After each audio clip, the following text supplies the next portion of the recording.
The year was 2007.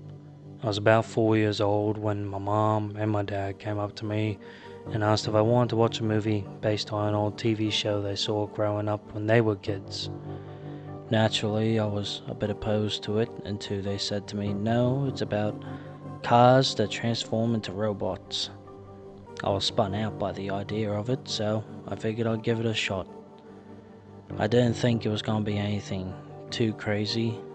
It's just going to be some old TV show or whatnot, until I heard this voice. Before time began, there was the cube. From that moment on, I was glued to the seat, and I loved every minute of Transformers. Transformers played such a big part of my life growing up, not just through the movies and the toys and the story of it, but through the characters. I loved Bumblebee, and Megatron was one of the most opposing villains I ever saw outside of Darth Vader. But the one that inspired me the most, and that I looked up to as a fatherly figure and a positive male role model, was Optimus Prime. The way he carried himself, and he was such a presence of power and authority, and yet was so gentle in the way that he spoke, in the way he treated others, lesser than him as well, inspired me to want to be better and to be like him. So naturally, as I got older, I asked the question, who voiced Optimus? And that's when I met Peter Cullen, and that's when I learned the story of how he got the voice, and the advice that his brother gave him when he was going to audition for it of, Peter, if you're gonna be a hero, be a real hero. Don't be a Hollywood hero type with all the BS and all the yelling and screaming and trying to be tough. Be strong enough to be gentle. After hearing that story, I quickly became to admire Peter Cullen for the part that he played in Transformers and the legacy he had built around it. As much as a part of me wants to cry and to grieve over his loss, I know that's not what he would want. Especially in the week that we've all had when we've lost so many great people. That's not what they would want. And I'll play a clip at the end of this with the ending of Transformers Prime that I think will best sum up how we should best commemorate Peter Cullen and the life that he led. And I could ramble a lot more about how great Transformers is and how much of an effect Optimus Prime had on me, but I can't quite put that into words or to the justice that he deserves.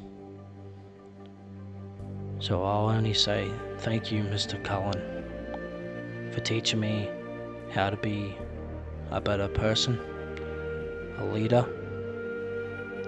and a man. Thank you for the legacy you left behind, and for the memory that we will always have of Optimus Prime and your voice.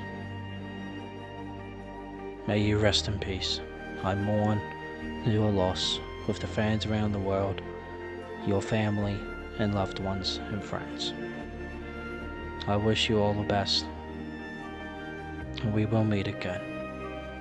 Two all are one.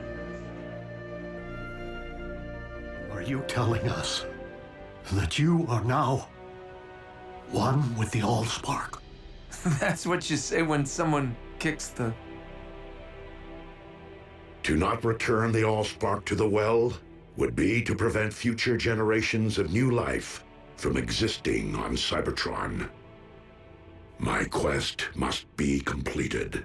Optimus, I didn't return to save a life, only to lose the one I care most about. Ratchet's restored planets. He'll find a way to save you. We can turn to Vector Sigma, just like we did before.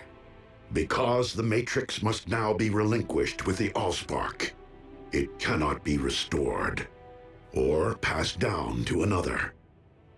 But while this may very well mark the end of the Age of Primes, leadership can be earned with or without the Matrix. And in my view, you have each acted as a Prime. Well, I never really had the best role models. As even Megatron has demonstrated on this day, every sentient being possesses the capacity for change. I ask only this of you, fellow Autobots. Keep fighting the noblest of fights. You can count on us to keep the peace.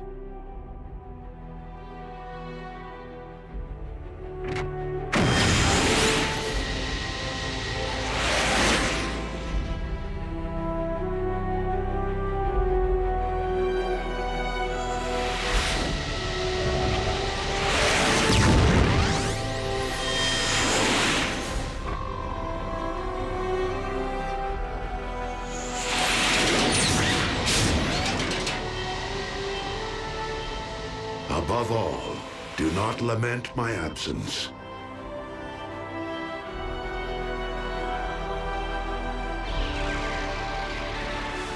For in my spark, I know that this is not the end.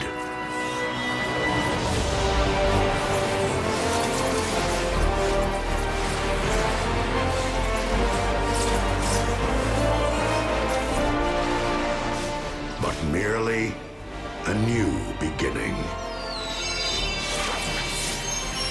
Simply put, another transformation.